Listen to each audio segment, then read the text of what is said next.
And all gamers on the left, China on the left versus Taiwan on the right. My name, of course, is Pastry Time, and I am still joined by Papa Smithy. Papa, how you doing? I'm doing good, and I just have to wonder what is going through the minds of AG at the moment, because obviously very demoralizing loss there. It was, very one-sided game one. How do you come back from that? Do you try something new and gimmicky? You are on the blue side, so you can go for one of those really interesting kind of lineups and try and take advantage of the placement of double Goldmans the like? Do you return to a core strategy that your team is built around just because you lack that confidence? I think every team would react in this situation differently, so I'm just excited to see what AG have to bring to the table. Yeah, they do have first pick and the blue side there for this game, which, as you say, Papa, the numbers don't lie. Blue side's pretty strong if you want to win games of League of Legends. So we'll see what they're going to go for. The bans for them, Anivia and Shen here, so did not like Shen very much. I don't quite blame them. Anivia, again, presumably a target man here, and Elise is going to go as the third ban there for them. Kale and Rise, the bans here for TPS, and I wonder if they're thinking if they should ban Vi or not. That was obviously a great jungler pick there for O'Real in game one, and I wonder if they're afraid that it will get picked here by AG, or maybe they'll bait them into the pick, because it has not been banned by all gamers here. There isn't usually those counter picks when it comes to junglers, unless it's a very strong invading jungler versus a very strong farming jungler. So you'd have to think that, AG to leave it up and then not pick it here, it would be, given how much it worked in the first game, be very, very strange. Jarvan here is the last ban from TPS. Will leave Vi open here. And no. Gonna look at Graves actually. Although they haven't locked in yet, so. Alright, never mind. They've locked in a few seconds after, and okay. Taipei Snipers are not interested in playing the same champion twice, apparently. Although O'Real is now considering the jungle zigs. He's power cycling through the random. Thresh would be sweet. Riven and look who's gotten through here. A certain assassin that did a lot of work on Tuesday Pastry Time. He was also banned last game, because that is a Z. I think Zed will definitely be locked in here. What they're comboing with it, however, is open to interpretation. Oh, sorry, typing. Caught typing. Very awkward. Yes. I'm excited. There's two potentially very explosive AD assassins. If they do want to pick these two up. Oh, they switched to Sona. Sona Z, though, is their picks, which I find the first few picks there for TPS. But as you said, it's been doing a lot of work recently. For only 2 days ago. It was banned, I believe, in the last game as well. So, seems like the Taipei Snipers... In fact, both the Taipei teams seem to like their Z quite a bit. They find him pretty valuable. I've seen a lot of bans and picks. A lot of respect for Zed by both TPA and TPS. And I think TPS, also doing the same thing by picking him up early on as Amumu goes. Morgana is locked in, though, Pastry Time. Champion, we've seen Invictus Gaming, the team that we'll be casting next up, use it a little bit. It could be a Morgana support, that's a possibility, but Morgana in the mid lane, it's definitely something that's fallen away in the tanky meta once they started dropping her ratios. She didn't have quite that same late game. She was always not the best late game, but she transitioned well enough now. Numbers not quite in her favor, but it'll be very interesting because this is an AoE all day, every day comp that AG are putting together. Yep, and they've got the Amumu, that's usually step 1. They've got a second AoE, that's usually step 2. And step 3 is more R button. And wow, it is a Rammus. Okay. An answering turtle. And a Tristana also, which is, again, kind of a blast from the past. Both these champions, Rammus and Trist. To be fair, Trist actually saw play today at the LCS, so I guess I can't say that you haven't seen play recently, but it's been a while since the spotlight has been shone on either Rammus or Trist, it feels like, and TPS are very confidently picking them here, so who knows, maybe there's some crazy strike going on as Blitzcrank goes in here as well. So the shooting gallery is on, Papa. Sona will have to dodge as many hooks as possible, preferably all of them, or Mistake's going to find himself pretty dead. Especially in that bottom lane with Graves. In fact, it is the best bottom lane ever, apparently. Oh, this is certainly the best Graves lane. If you want to listen to Kags from TSM, who knows a thing or two about AD, but this is a very powerful bot lane, Papa. Do you maybe want to explain to the viewers what's going on here in terms of just awesomeness, essentially? Graves, he profits so well from the rocket grab. Once a champion is, within 100 units of Graves, the ability to potentially E in, hit that point blank buckshot into the collateral damage, ignite, pulled out, maybe even exhausted the target. At level 6, the burst has, I think, around 1100 damage with, just standard kind of Doran's Blade, kind of just starting items. So kill potential's massive there. I wouldn't be surprised to see a lane swap coming out. It's definitely a possibility given TPS are on the purple side, but I have to say, either they're going for a comp they've practiced and they want to work on here, or they're feeling really confident, because picking Rammus into a Morgana is usually not something that would have been seen, you know, say 18 months ago when both those champions were kind of at the epitome of their popularity. You know, it was usually, you know, Morgana obviously has that black shield to deal with a lot of Rammus's mid pressure at least, and, you know, in team fights also can use it on a high priority target. So the Rammus pick may be a confidence pick here, but it's always interesting to see the turtle back in the jungle. Yeah, he's back. And Singed is the last pick there. We were looking at Rumble for a very long time there. But sadly, no Rumble. I was actually kind of looking forward to Rumble Rammus, but instead we're going to have Singed Rammus, which is kind of similar, I guess. Not quite as much range, but certainly Singed can cover pretty long distances fairly swiftly with his Ghost and Insanity Potion rolling, and then fling into Taunt is pretty hilarious, which could be good for value. And I have to... What do you think of this Tristana here? There's a lot of stuff going on, Papa. Whatever you want to say, you just go ahead and say it. I think when it comes to initiation, the Rammus Singed, I mean, it's all about rolling in there quickly and getting a single pick, which Black Shield with enough AP can really deal with, so it's interesting there. But, I mean, Tristana, I mean, earlier today we saw a very, very strong Tristana in one of the games. I won't spoil LCS just in case people haven't caught up with the VODs, which just kind of reminded everyone that Tristana, if she can get over that mid-game hump that her kit, you know, almost necessitates, it's something that will be very hard for Riot to tune the balance to get rid of. Her attack damage range and her damage late game is unparalleled, so Tristana's a very interesting champion. Yeah, and I think the I guess I won't name names again for kind of maybe spoiler things, but the Tristana player from the LCS today actually summed it up best in their interview. Maybe I'm already giving too much away, but essentially Triss has a great early game and a great late game, and if you can use her early game to circumvent her mid game, you're in a great spot as Tristana. I think that's a really, really clean, really beautiful way to wrap up Tristana's kind of ability and what you want to be doing as Trist. Interestingly, a cleanse here for God JJ is his spell, but Mistake is carrying the Ignite, so that is the heat. Sona is packing here for this one, and they're going to need it too, because Tristana, as we said, does want to have a good early game if she can. And I feel there are definitely champions that you can choose to target to snowball their lanes, as we see dogs outside my house going crazy. Snowball their lanes and try and get the biggest advantage possible. Singed is another champion like that who goes into a lot of lanes on the base of things, expecting to lose, but if he gets that one gank, if he can get the flip off and facilitate a kill, you know, that can change in an instant. So it's definitely, you have to be a confident Triss player, you have to be confident that the late game she can bring might be the difference. And so I do like the pickup, but it comes with its own set of risks. Yeah. Speaking of potentially risky pickups, I like next ABC's Red Pot here. Kind of stands out to me as we look at the level 1 movements from both teams, but that is quite a popular choice there on Zed and can be very, very devastating, especially if your opponent forgets you have it. So I like it especially on Zed. In this matchup in particular, Morgana really just wants to stay as safe as she possibly can and just push with Tormented Soil. So next ABCs kind of want to do the opposite. Yeah, he'll like to push, he'll like to get creeps, but wants to get as many kills on Morgana if possible. And AG here hanging around their own blue buff defensively, looking for somebody who's not there. Throwing out a hook there. I guess Blitz thought they might be hanging out in that bush looking for an invade. I mean, it is a Mumu after all, so... But a fantastically strong level 1 comp here from AG. I mean, Blitzcrank, Morgana, Renekton, so much potential for lockdown at level 1 with some decent consistent damage coming out of a Mumu and Graves. So I guess it was just maybe their level 1 comp was so strong that they expected the counter invade. It's hard to say. As amusingly, AG11 decides to back in the Wolves camp and his back is stopped. He hits by a wolf. Now he has to walk down. How very sad. But Blue is going to be here for a Mumu. I mean, it's almost...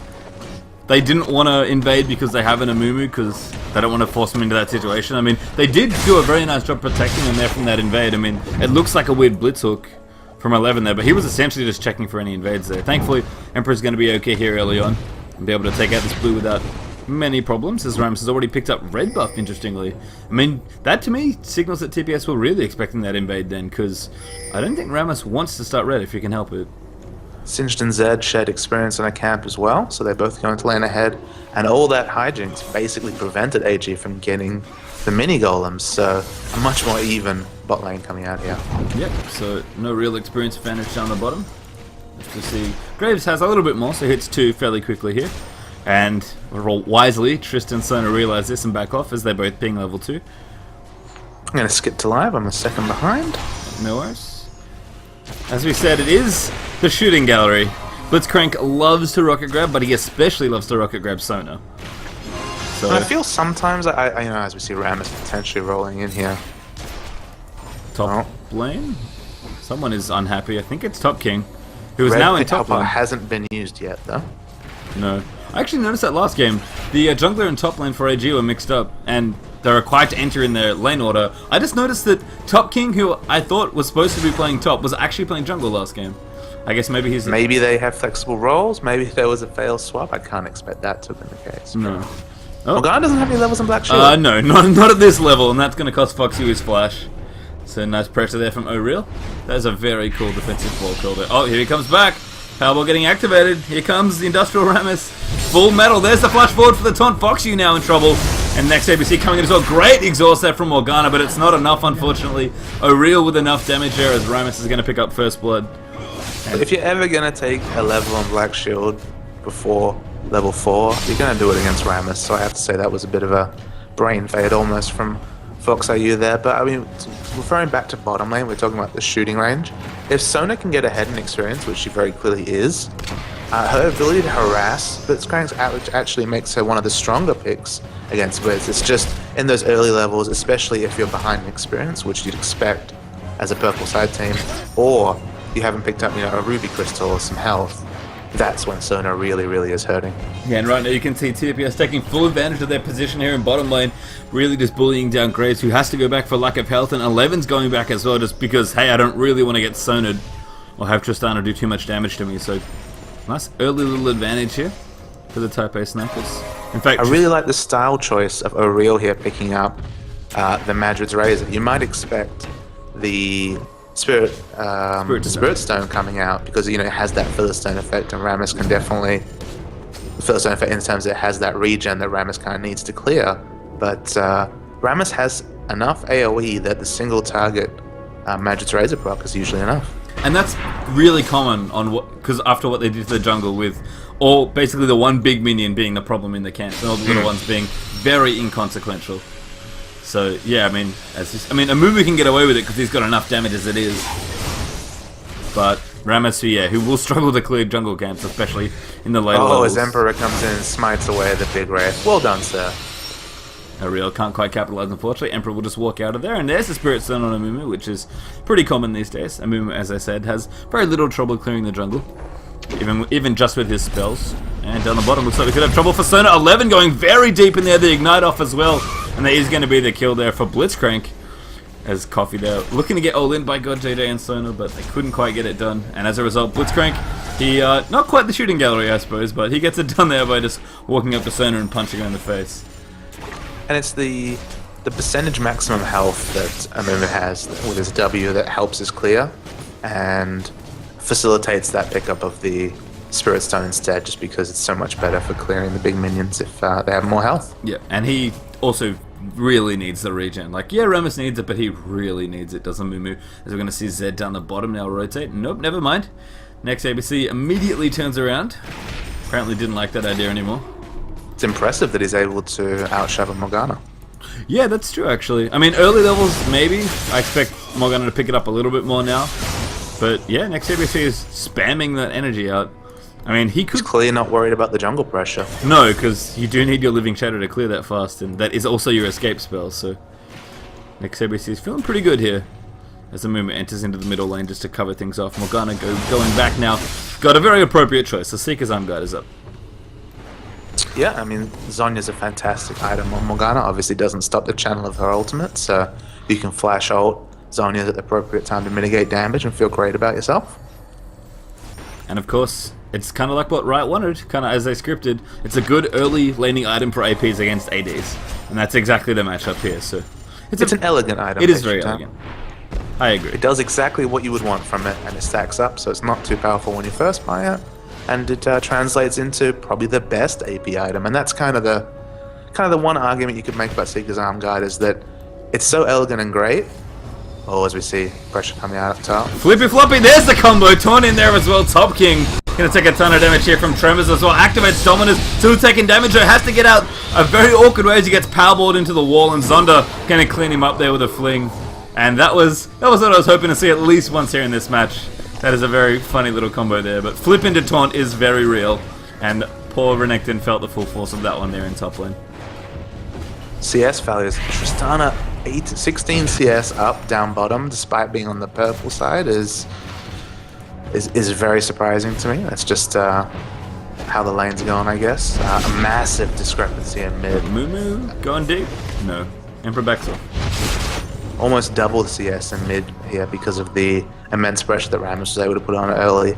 And just the fact that, Zed, while Morgana's counter mage in a lot of ways with that black shield, I mean, Zed's damage goes straight through.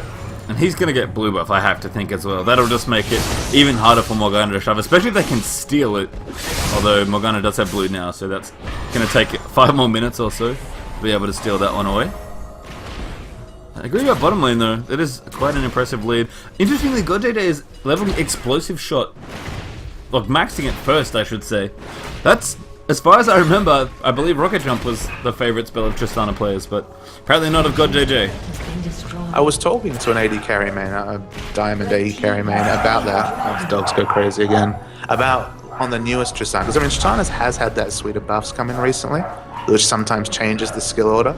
The E scaling with attack range and also the flat buff, I think it's gone up 40 damage at level 5, makes it the most attractive max from what I understand. Then you get as many points in W as you feel you need to burst early, and then you just head straight into that Q max second. And what about this from GodJJ? Because he is going to rush a very interesting item that we've been seeing more and more of, but I think the jury's kind of still out on. That is a Bilgewater Cutlass. He wants to sit at the back at his 600 to 703 range and instant kill the tank space through time, and that's what the Blade of the Ruin King will enable him to do. Yep. So, and I have to say, Bilgewater Cutlass is a pretty sweet item early on in Tristana if you're trying to kill somebody. It's like an extra bit of burst and a slow. It's everything you wanted and more. It's kind of like an extra rocket jump almost. I like it. I mean, the timing for this item could not be more perfect here. We're going to have problems for, well, man, Top King very low there after Zed bursted him down. Next here we see somehow just walks out of that very casually. Is down the bottom. The all-in will happen. Blitz does miss his hook there, and GodJJ going in coffee. Very, very low. 11 lowers on. There's the Buster Shot, picks him up. Cleanses off the Ignite there as well. And that's the double kill for GodJJ. Exactly what they wanted. And as I said, could not have timed that Bilgewater Cutlass any better. As they all in down bottom lane and get exactly what they wanted. 2 clean kills for Tristana. Mid lane, Ariel goes for the big dive there, but Black Shield available. Oh, the Flash Dawn! Yeah, now they're going to follow in as well. Deathmark being used there. Shadow Slash off. And that's going to kill her, yeah. Doesn't even need to stay any longer. Ariel, though, like a real man, tanking the turret just a little bit longer to make sure they get it. Bandage Shots comes off there. Just snags Ariel at the tip of it. But I don't know if that's going to be enough. Top King, though, could be. Slice and dices in. And there's the kill coming out as Ignite goes down onto Rammus. Renekton's going to clean that kill up. So Emperor doing a nice job there, snagging Rammus with that ultimate. Almost caught too. But a Living Shadow out from Zed prevented that. So a counter kill there in mid after that dive. Probably could have honestly just waited. I don't know what Zeg was afraid of happening, but he probably should have just let his ultimate kill Morgana. That could have actually killed Rammus as a result, but hey, they'll take it. 1 for 1's not too bad. Zed's sitting about 800 gold short of that Bloodthirst that you have to imagine he wants to pick up here. Don't know if he'll look to shop now and just pick up the BF sword and the vamp. That's what it looks like. Yes. And Blade of the Ruin King is completed. It's done. It's already done. That's really fast, actually. It's an interesting item to rush just because I know that Bloodthirster does more damage for, about 250 gold more until the 2,500, 3,000 health mark is what I read. So I guess if for lane he could have had a bit more damage, but in team fights he's just going to lay waste to the tanks trying to zone him out. He needs more burst, is apparently the story. Because there's a red pot here as well. This is a very aggressive build here from GodJJ, but it's fancy as Zonda here in the top lane could find himself in a whole world of hurt. Dark Binding just missing there onto Singe. Morgana almost with the snipe there, but Insanity Potion and Ghost proved trumps once again, and Singed casually Ghost out of a situation, as he loves to do. Top King there, a little bit robbed, I think, there from that kill, but... He's trying to... CS in mid is disgusting. Yes it is. That is... more than double now? Yep. Wow. And you know, we were afraid that maybe Zed was going to get pushed in here once Morgana got some levels, but that is not the story here. Next ABC, just completely zoning out the Morgana and just farming up a Storm in mid lane. 141 CS at 13 minutes is no joke. And you know, if you're expecting the... Oh, wow. Oh, Bandage. Oh, that was a bit more angry. But if you're expecting the enemy jungle to play passive, which, you know, Mumus usually do till level 6, maybe that's a build you can afford to play Zed with Reckless Abandon, push in, and Morgana, you know, that she kind of relies on the creep wave, stay in the same spot for, you know, the 3-second tick of her 2-minute, or maybe even 4 seconds of it, because I know it lasts 5 seconds, so maybe that's just been the reality that she hasn't been able to clear as reliably as she thought she would. Yeah, and Zed's taking full advantage of that. He's got blue buff up now as well. He's doing so much work. The Golem gets grabbed there. Bandage for a Mumu's going to hit Mistake. And there's the Curse of the Sad Mummy coming out. Crescendo, though. They're going to try and turn it around. 11, taking quite a bit of damage with the Exhaust item to Godjade. It wears off. Jumps on Coffee. He wants to get the damage down. Cleanse off there as well. Can Godjade outrun them there? Does he have his ultimate? I don't know. No, he does not. Mistake, though, picks up the kill. There's a kill under Blitzcrank. And finally, the shutdown for Emperor. The killing spree ended there by a Mumu. But a 2-for-1 trade is not bad there in that situation. A 2-for-1 trade in a 3v2 is just really bad spot there. AG here as they fall 7k behind. Yeah, and all that pressure down bottom lane has just let TPS completely roll here in the top lane. Zunder is pushing in turrets next. ABC's pushed down. They're actually onto an inhibitor turret. Oh man, now Top King's going to get all in as well. Deathmark comes out. Dominus out of the way. Lots of damage there coming out from that Zed ultimate, very close to death, but not enough damage, unfortunately, for them to secure that kill. But damage there on the tier 2 turret takes it out, and a little bit done to the inhibitor there as well. TPS are just completely all over the map at this point. And you know what? They don't even need to group. They're just happily split pushing all 3 lanes. And just getting kills on every one of them. I mean, it's kind of what happened last game. They won every lane and won pretty tidily from there. It's not quite as one-sided as game 1, but... definitely nicely positioned here for the Taipei snipers. And to me, the difference in the two teams is just the pressure that Uriel's able to put around the map. I mean, Emperor got some nice counter ganks off as he started to gain levels, but Uriel's just really been just a masterclass in strong, aggressive jungling here. I don't know if Uriel's trolling now at this point as well, but... And the other thing that you can do with a Leather Ruin King patient turn. Yes, do a very fast Baron. And they are going to do another 15-minute Baron here on TPS. Fool me once, shame on me. Fool me twice. And again, shame on AG. I do not throw this word around lightly, but this is free. Baron is not often free, but 2 games in a row now at exactly the same time. And again, AG in the same position going, seriously? Seriously, we missed another Baron. Emperor now in trouble as he gets taunted. The rest of TPS coming in. Foxy flung in there, trying to find the Soul Shackle. Tristana over the top. There's Carnage here in the middle of it all, and so many members of AG so low. Sims gets the triple kill as Zed picks up Morgana, and the quadra as Zed sadly unintentionally denies the Penta by getting the kill on Morgana. But that was just... scumbag next ABC. And he didn't even mean to do it. He was just doing his job, man. Just trying to kill somebody. And yeah, the item, by the way, that you may not have caught yet, but Uriel has a Seeker's Arm Guard. Yeah, why wouldn't he? Sure. Armor gives damage, AP gives damage, damage. All the damage. Tons of damage, even. In fact, what's his scaling on Tremors? It's very good, actually. It's not that great. I guess over the time... Well, I mean, it's actually... Yeah, I was going to say, over the time, it's actually, I think, probably close to 2.0, which is pretty nice. Here comes a Mumu. Good ult there, catches 4 of them actually. Cleanse out there from GodJJ. The Crescendo in as well from Mistake. Nice and defensively. Emperor gonna go down there as Uriel picks him up now. Mistake though could be in trouble. GodJJ trying to kite in there as well. And still there's another kill on. So the first kill onto 11. Foxio in trouble now as well. Uriel just coming in with the damage there as Ramus. And now Cerner will not go down as Top King dives on top of it. GodJJ gonna clean it up as he gets that kill in there as well. And Coffee now, there's nothing he can do. Tristana coming in with the red buff and so much range. Baron buff in there as well. Just nothing AG can do to fight. And Taipei snipers, I think they're feeling pretty happy right now.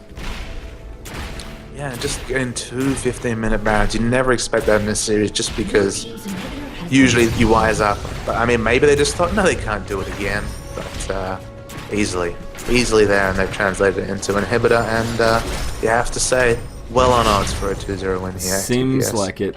And 2 very quick wins here as well against All Gamers. God DJ, by the way, just doesn't have a point in rapid fire. Just doesn't care. Doesn't need Double him. dagger. Double. Who needs rapid fire? I suppose. I mean, that's going to build into Zeal into PD probably at this point. Nope, static shift. Straight up static shift. Here's a spare dagger then. Interesting. I don't think he minds. Another red pot, by the way, here. Looks like Rammus going in again. His Aureol's trying to do the damage. Soul Striker's out from Morgana. And here's actually a mistake of being a little bit of a problem. Actually, the Zonya's is there by Aureol. Oh, goodness gracious me. Next ABC now coming in to clean up. Picks up Coffee, mistake. Gets out of the way to Aureol on a killing spree. And Singe in here as well. Zonda teleports his way through. No, sorry. Just gets his way in there. And even more kills there. The double for Zed. Another ace for Taipei Snipers. And I think we're going to have 2 sub 20-minute games here from TPS. Yes, we are. That is GG, ladies and gentlemen. TPS will give the official GG in a second, but All Gamers just nothing to be done here in this series. Just nothing. TPS with the ultimate exclamation point. They couldn't make it done against World Elite. I mean, many teams have tried and failed there, but just looking so slick and stylish here, taking down AG with ease.